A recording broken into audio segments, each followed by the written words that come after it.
Take your seats. I'd like you to take someone's hand beside you that you've come with. I just want you to hold it just for a minute. Just for a minute. And before I preach, I want to do just one thing. Then we're going to pray for that person that you are holding their hand with. I just want to thank Philip for inviting me to this conference to speak. As I said this morning, I had a slight health challenge this year, and I discovered that it wasn't the physical nature of the health challenge that was the challenge. It was the emotional part. And for me, just being invited to speak at a conference like this has restored my soul immensely. And Philip's a great leader together with Mandy, and I just want to encourage you to make sure he's greatly honoured. And because I spent enough time with him, I drink a lot of coffee with this boy. Seriously, we drink a lot of coffee. And can I tell you, there is, and I know you might think it's a mutual admiration society, but I just believe in honour. I really believe in honour. And you're pretty blessed to have a great leader like Philip. The person to your right and to your left, we're going to pray for tonight. And I really mean that. I don't believe that anyone is here, and I'm sure you say this to your church. I don't believe they're here by luck or coincidence. They're here by the divine appointment of God. And I want you to be unselfish enough to right now pray for that person. That tonight they're going to have their heart just opened widely to just that little gem that'll fall from my lips. And I'm trusting that God will just grace me enough to make sure those gems come out. But I'm hoping tonight that you're going to be praying for that person. Because to be honest, you don't know what's in their heart. But I know one that does. Father, right now, for that person on my right and that person on my left, Lord, to be honest, no matter how close I am to them, well, Lord, you know their heart better than mine.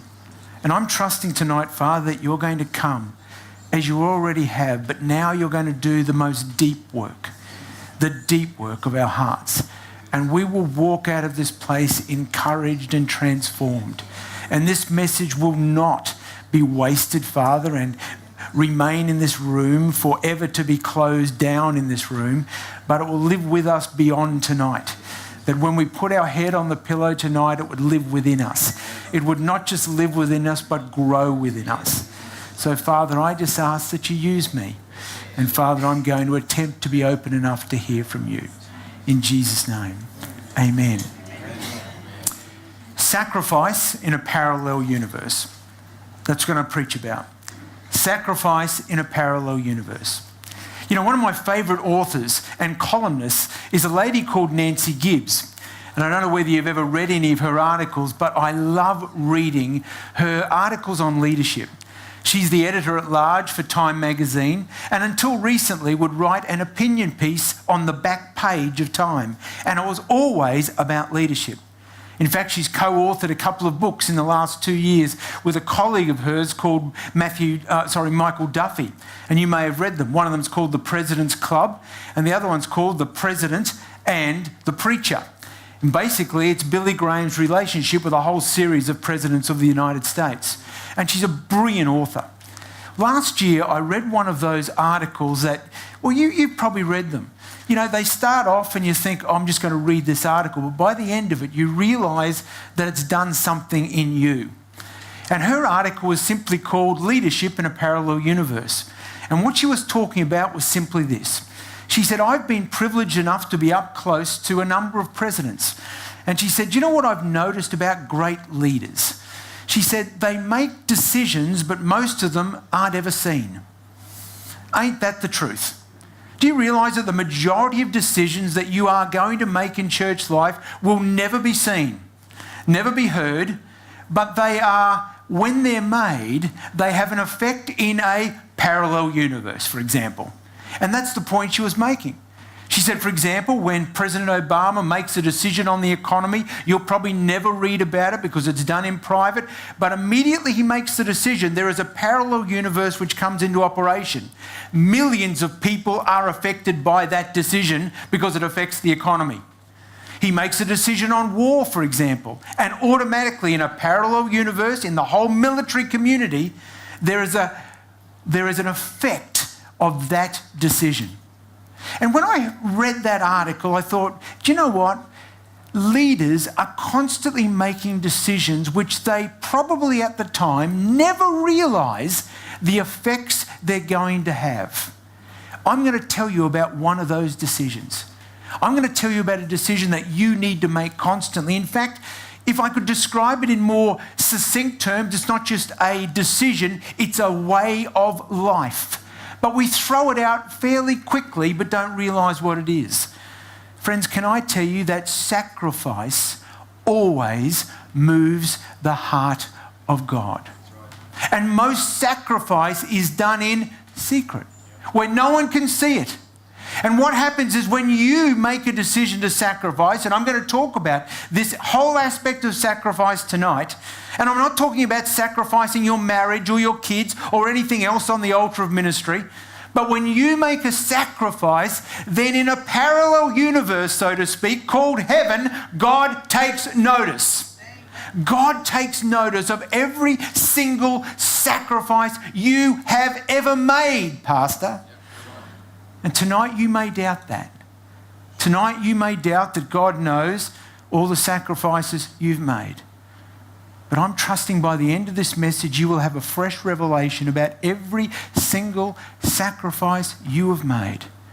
God has noticed and remembered.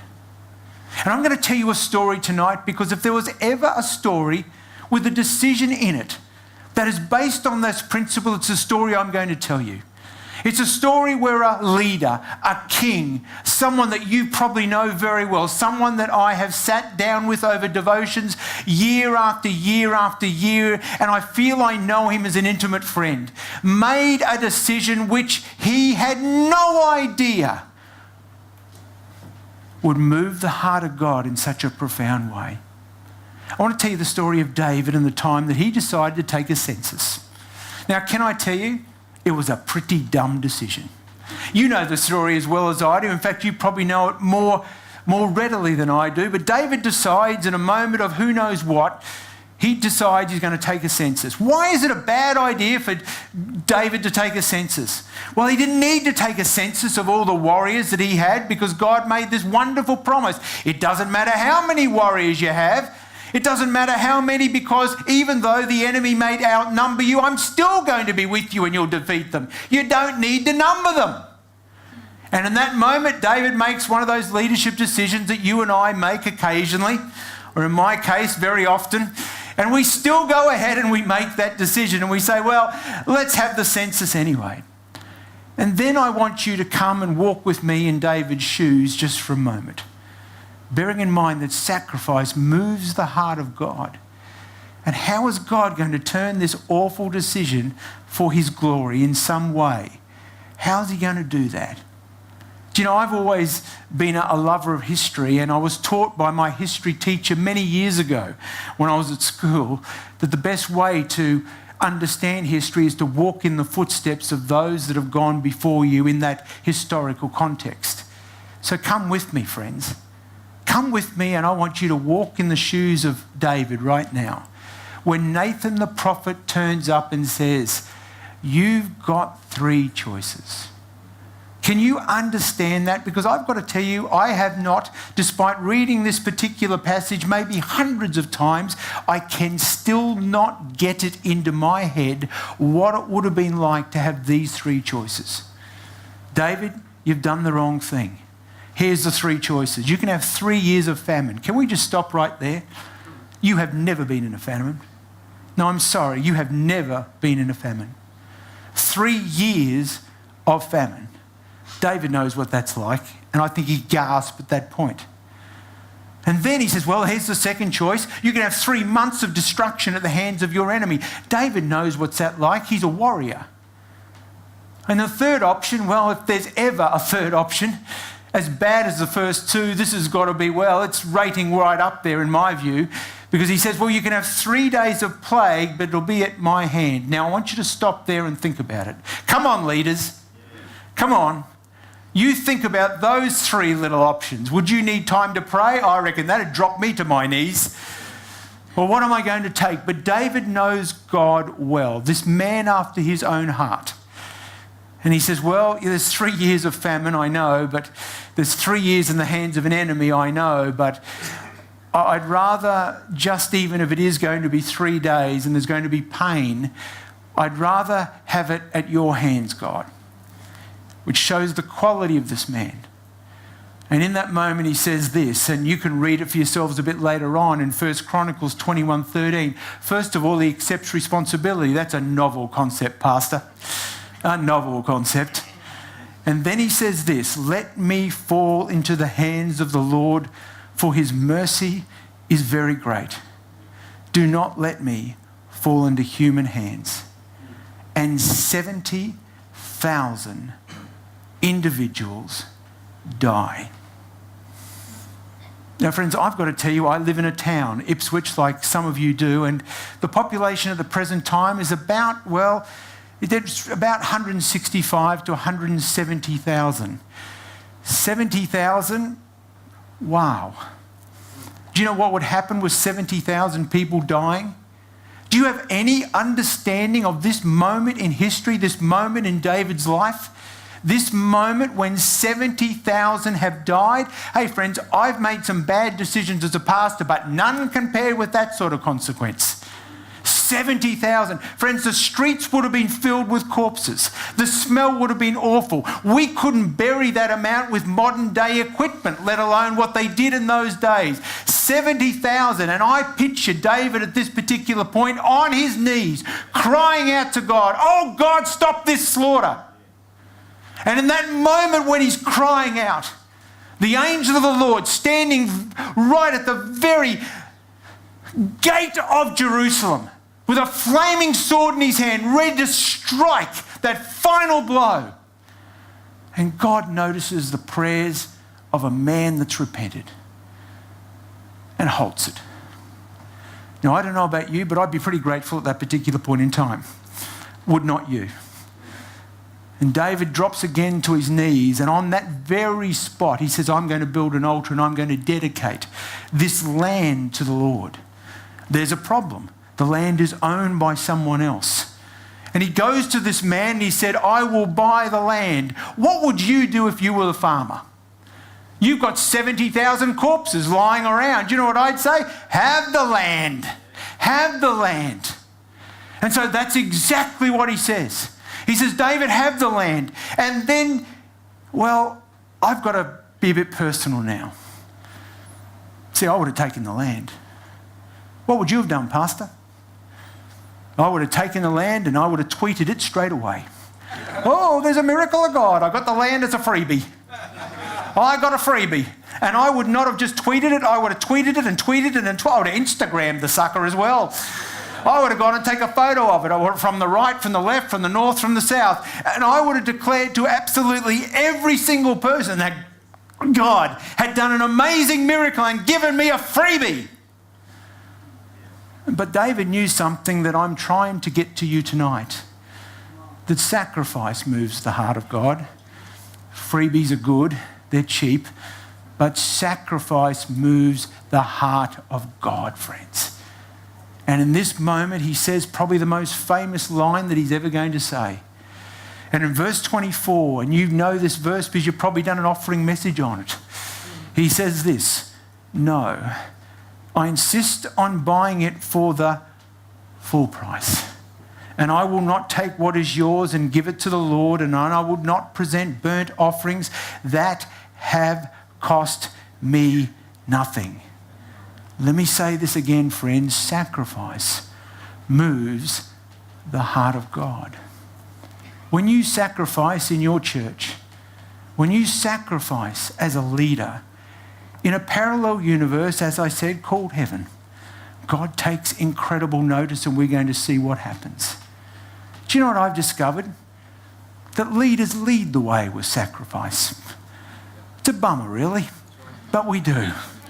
Leaders lead the way with sacrifice. Can I tell you something else I've discovered in church life? That nothing of any worth is ever achieved without sacrifice. Now, what is this sacrifice I'm talking about? What is it? Well, let me give you the definition, and as a lawyer, I love definitions. But sacrifice is the surrender of something that you prize greatly. You see, I love sacrificing stuff that is worthless. Oh, I'm great at that. I'm really good. Recently, I was given a whole lot of T-shirts by my fashion designer's son, and he was given it from another person. I didn't like any of them. I was very much into sacrifice when I gave those away. I wasn't going to wear them anyway. You see, friends, we're good at sacrificing things that don't cost us anything. But what sacrifice is, it's when you sacrifice something that you consider great for the prize of something that's even greater. And I want to ask you a question, a sincere question tonight. Do you think sacrifice might be going out of fashion with you? Do you think it's going out of fashion? You see, it shouldn't be.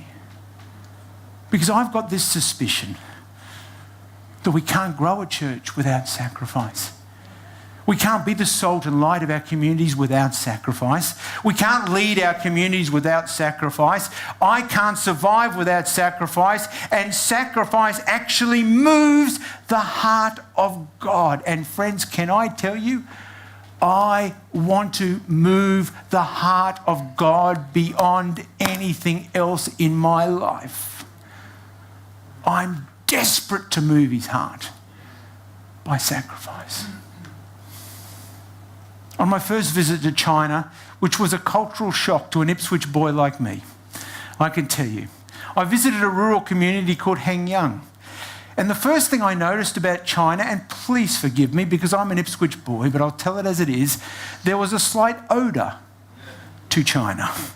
There was a slight odour to Hengyang where I went. The odour was a mixture of the pigsties as I walked down the street and the raw sewage which was on the other side of the street. And as I walked down the street towards this very ordinary looking house, I went up to the house knowing full well that the people that I was going to be visiting lived in the house. They were a set of Western girls that were really had given their life to being in a centre which picked up abandoned, disabled children that had just been left to die, and they cared for them. And I walked into this particular house and it was a great shock to me because I was already shocked by the smell of this narrow street and the pigsty, as I said, that I had to walk past to get into the house. And when I walked into the house, I saw that it was just a small room. Each one of them had a room each and there was a common room. All their possessions were in that room. And as I looked around the room, I didn't see any modern conveniences and their life possessions seemed to be just so tiny compared with what I had at home. And I know that I probably shouldn't have been greatly affected at that time because I shouldn't have been, should I? And yet something moved me beyond recognition. As I sat down with them, started to talk about, I realised that they had an inability to isolate themselves like we in church life do. There was no room to carry an offence or a hurt because they lived together, they worked together. Here was these girls that simply had sacrificed far more than I was prepared to sacrifice. And then they pulled out an old guitar and started to play and sing, and the room just filled with the presence of God. And as I walked out of that home that day, I realised something that had stayed with me. Not just for a week, but it stayed with me for those years since I first visited. I realised that they'd made sacrifices that I just wouldn't make. They'd sacrificed marriage, in many cases children, a decent income, professional recognition by their peers, friendships, family, healthcare, and simple food items. And then when I walked out of that home, I didn't smell the pigsty or the raw sewage, I smelt something else. What did I smell? I think those around David would have smelt it as well. It wasn't the smell of rotting corpses back in David's day. It was the smell of sacrifice. There was wafting from that building and wafting from David's heart into the nostrils of God as he was moved by their sacrifice. These girls knew sacrifice. and were about to teach me a lesson. Why is it, do you think, we don't sacrifice? Can I be bold enough to suggest just a couple of reasons for you? And I'm going to anyway because I'm talking. But can I suggest just a couple of reasons why we don't sacrifice? I think the first thing is, and believe me, I'm only talking to myself, the first reason we don't sacrifice is that we believe we deserve success without sacrifice. That word deserve. We deserve success. The problem with that is that when Paul talks about the call of God, he talks about it in terms of a sacred trust or an undeserved privilege. And then I started to realise that you don't even deserve to be in the position you're in. God doesn't even need you. Sorry about that. God doesn't need you. You were called. It wasn't because of your brilliant gifting or your brilliant abilities or your ability to do whatever you do in the life of the church. God, as I said, doesn't even need any of us. We just were available, and God, in His grace, undeserved, unwarranted, unmerited, chose us. We don't deserve anything. And sometimes when we start to realise that we deserve something, we start to take shortcuts in ministry, and we start to realise that we are just not prepared to make those sacrifices. Why? Because we deserve not to. We've done it for long enough, haven't we? And that word deserve starts to become like a cancer eroding our heart. Instead of us being clay in the hands of that wonderful master potter, to go where He leads, to do what He asks, to speak what He says. And so the first thing we've got to understand is you don't deserve anything. And for those of you tonight that have thought, I've served God for so long, I deserve something, then take another look. You don't.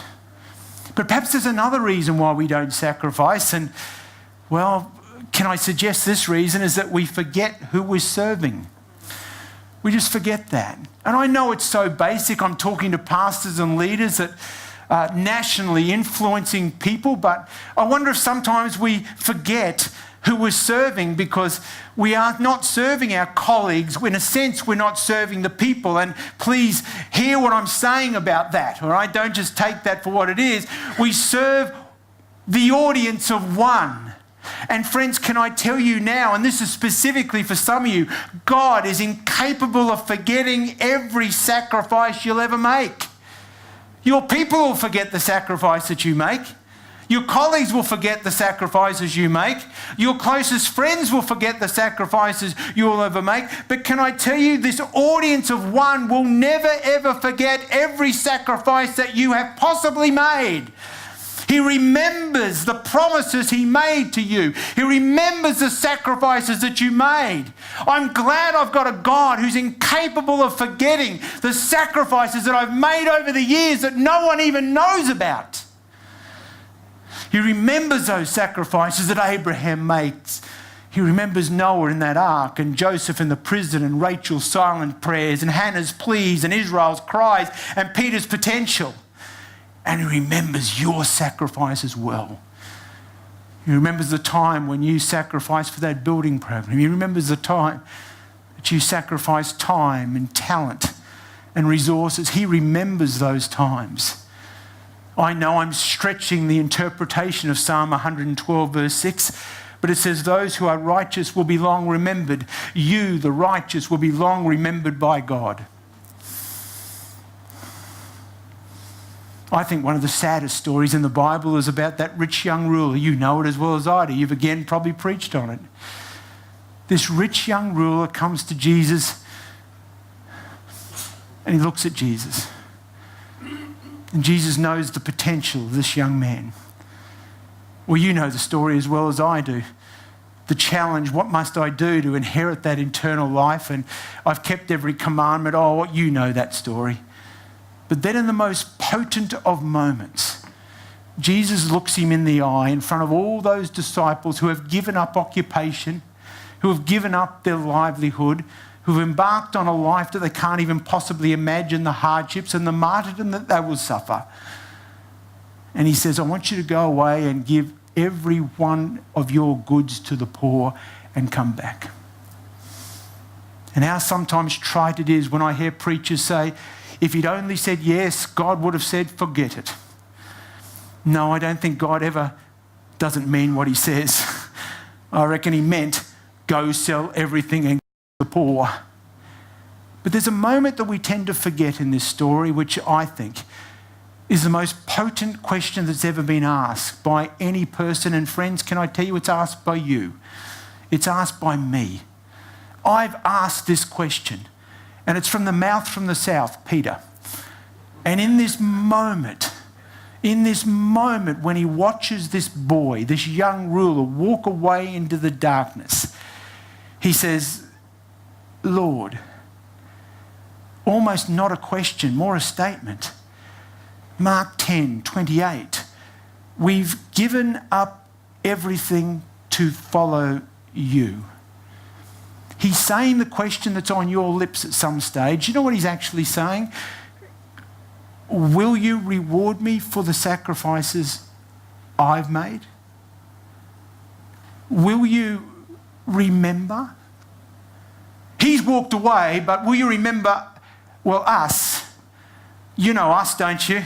We walked away from Dad's business. We walked away from everything. We're the laughing stock of our friends because we accepted this call of God, and we gave up law and we became pastors.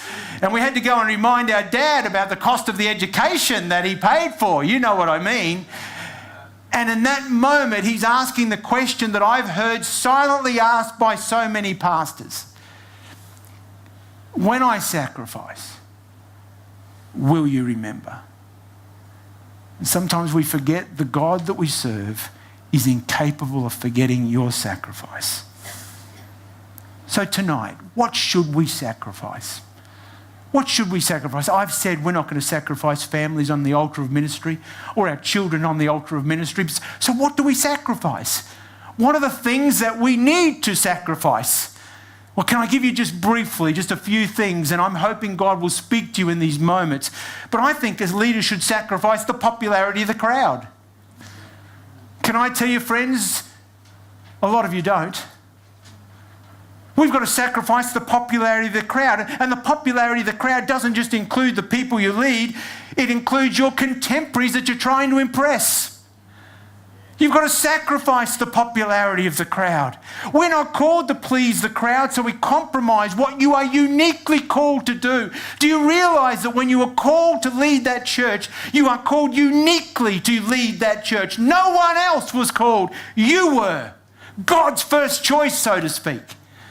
And that uniqueness of the call of God burns within your heart. You don't have to look down the road. You don't have to look at the latest trend. You've got to hear from God about what you are called to do. You sacrifice the popularity of the crowd.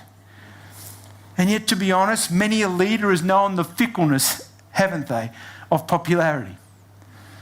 In our own state, Anna Bligh during the floods was 75% popular. There'd never been a rating like that, except for the fact within 12 months, the largest defeat that a Labor Party had ever experienced at the hands of the electorate. Winston Churchill, within 6 months of the end of winning the war, was not elected by the very people he led to victory. And then we have Jesus, of course, who didn't really have a very popular end to his ministry. You see, friends, I think God is now calling leaders of conviction. Leaders of conviction that are prepared to sacrifice the popularity of doing things that everyone expects them to do, so to speak. He's calling leaders of convictions that are going to get out of that boat in stormy conditions, that are going to see things unseen before the crowd sees it. They're going to sow before being asked. They're going to linger at the feet of Jesus when others are forced to leave. They're going to ask and pray for wisdom rather than gold or fame. And they're going to wash feet rather than trample upon them. And when Paul says in 2 Corinthians 6:8, we serve God whether people honour us or despise us, whether they slander us or praise us, that should be written across your heart, because you will never please the crowd. As Jesus knelt down at that Garden of Gethsemane, which we take so lightly, realising that the very sweat on his brow had turned to blood, And he uttered those words which we sing about and we quote and we preach on, not really having any idea of the sacrifice behind them. Not my will, but yours. He was sacrificing the popularity of every inhabitant of the earth. Some of you need to make a good call tonight. It's a call to stop just being a people pleaser and start to sacrifice that. Because when you do, in a parallel universe, you will move the heart of God. And you'll be surprised in return the strength and the courage and the faithfulness and the hope and the wisdom he pours into your life in quantities that you cannot begin to understand. I think there's a second thing you've got to sacrifice. I think it's certain behaviour. I'm not going to tell you what that behaviour is. But you know what? There are certain things as a pastor I will not do. They are legal for me to do it, but I still won't do it. Because I've discovered something that, as I said today, you know what? People actually watch me. I discovered something about ministry which really annoys me. I'm never off duty. I can be in a cafe and not off duty. I can be walking down the street and not off duty. I can be running and not off duty. I am never off duty. Is it fair? No. Is it real? Yes. And therefore there are certain things that I choose because I know that if I do them, I will lead a group of people into that behaviour, and although I might be able to accept it, they will never be able to do it without there be consequences. And there are certain things I'm not going to do. I think the test is quite clear. It's not my test for your life. It's not your test for my life. It's the test where Paul says in Romans 14:21, if it causes another to stumble. That's my test. And tonight, maybe there's some behaviour you've got to stop. Maybe you've got to sacrifice the right to do certain things for the good of what we call the church, for the good of the kingdom. Sorry, for your good. You need to stop it. Here's another thing that you need to sacrifice, and this is one that I really love and hate at the same time. You know what it's like when we're in ministry? We always thought it was going to be just absolutely wonderful to be up front here, didn't we? Can I tell you what you need to sacrifice? The right to be seen. Hey friends, welcome to the ministry of hiddenness.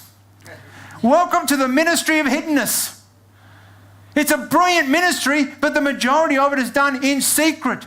Can I tell you again, the majority of decisions you make, the majority of the things that you do, the majority of wisdom you have will be unseen, it will be unheard, and it will be not appreciated by the people that you're in fact leading. But it'll be seen by God.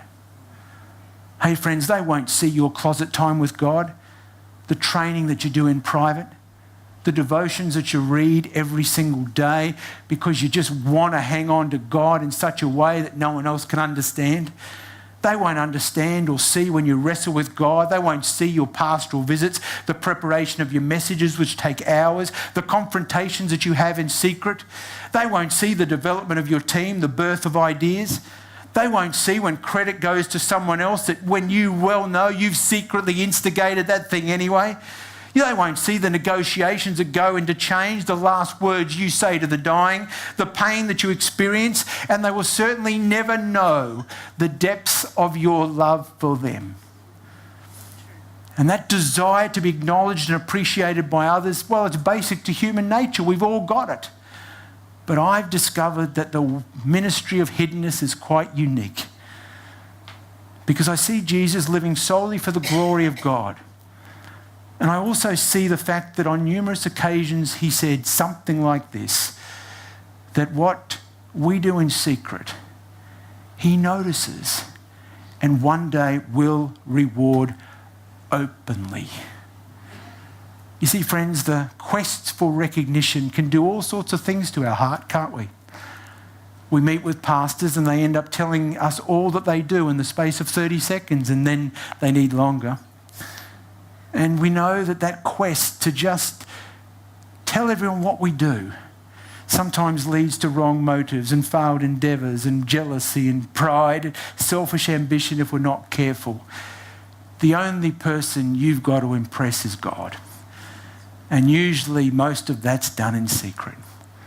So let me welcome you. Let me shake your hand and say, welcome to the ministry of hiddenness. It's brilliant. And then lastly tonight, I'm going to challenge you about something you need to sacrifice that I find difficulty with. It's just a little thing. You need to sacrifice your life. It's a little thing, but I thought I'd throw it in because I'm going tomorrow. Sacrifice your life. You see, friends, deep within us all of us that are called, lie dormant seeds of sacrifice, waiting for a greater cause to give our lives to. And God is breathlessly waiting, friends. Can I tell you this? Breathlessly waiting for you to give to him that which is most precious to you. He wants your dreams because they're not yours, they're his.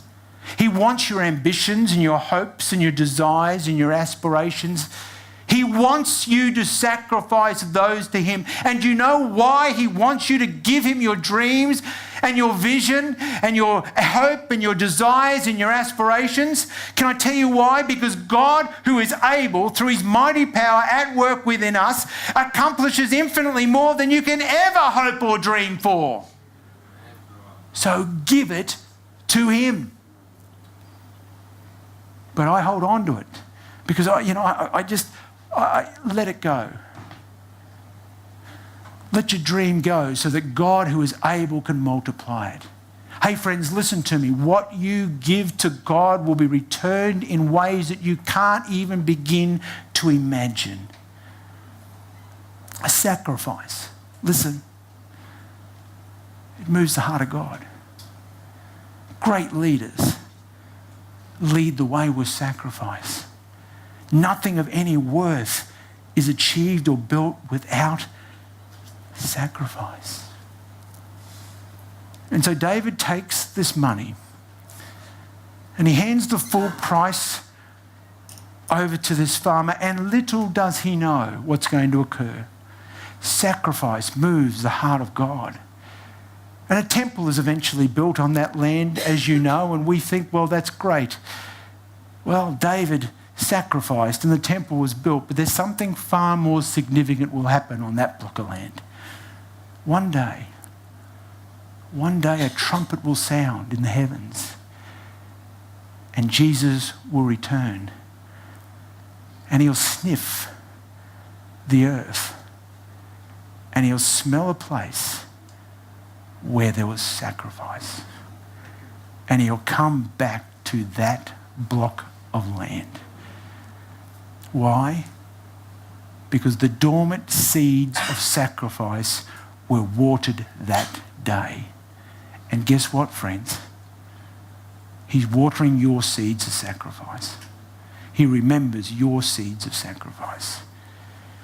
Well, Peter watched this young man walk away as well. He asked the question.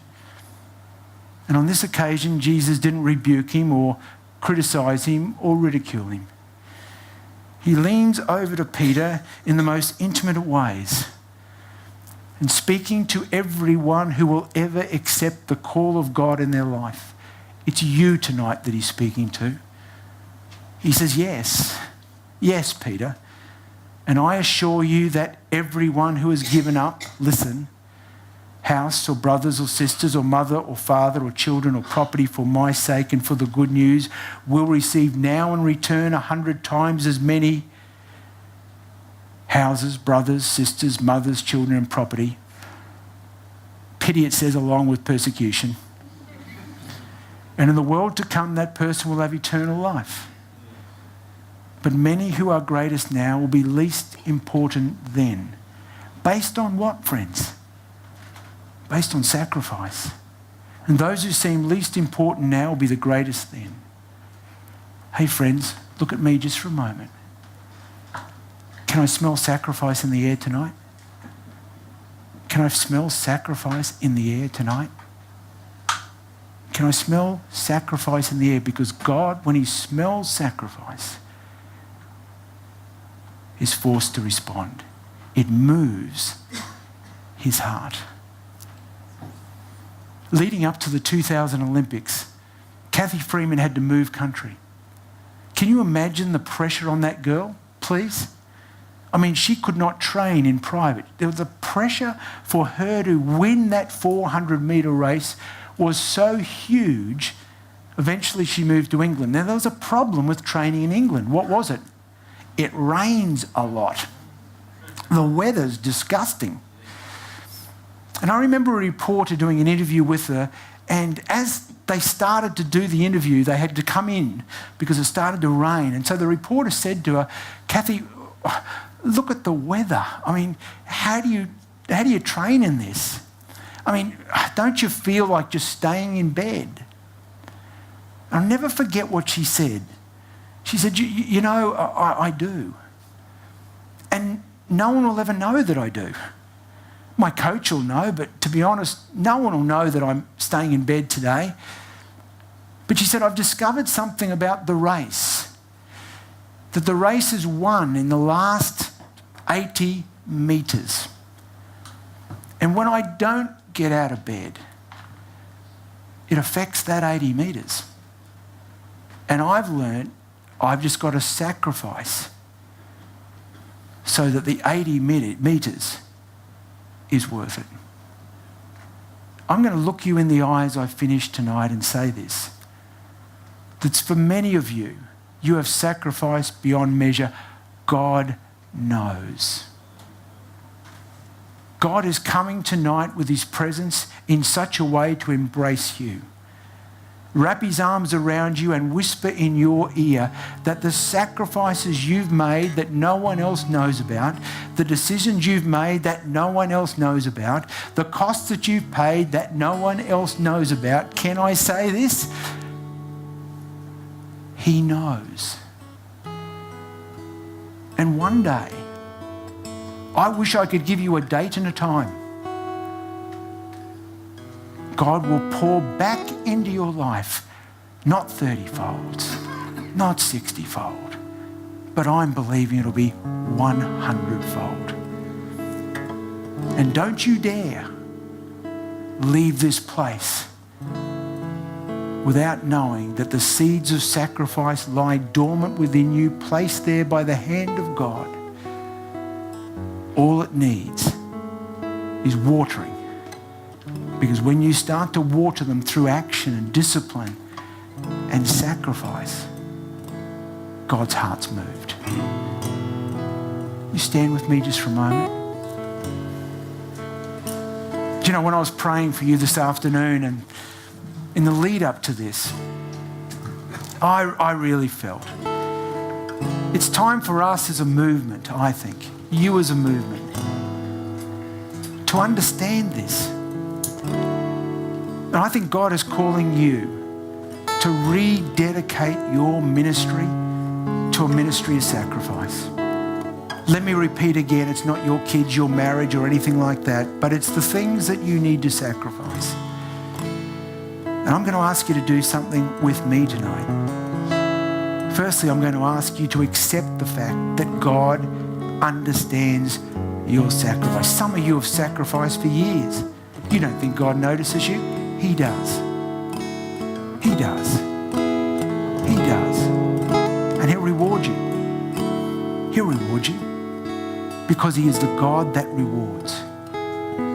But tonight, would you come before him and would you all lift your hands and say, God, I dedicate my life again to a life of sacrifice. I know I'm not going to be seen in my sacrifice or heard or the decisions I make, but God, I commit myself to a life and a calling of sacrifice that will move your heart. Would you do that tonight as we sing this together? Come on, every one of us, rededicate.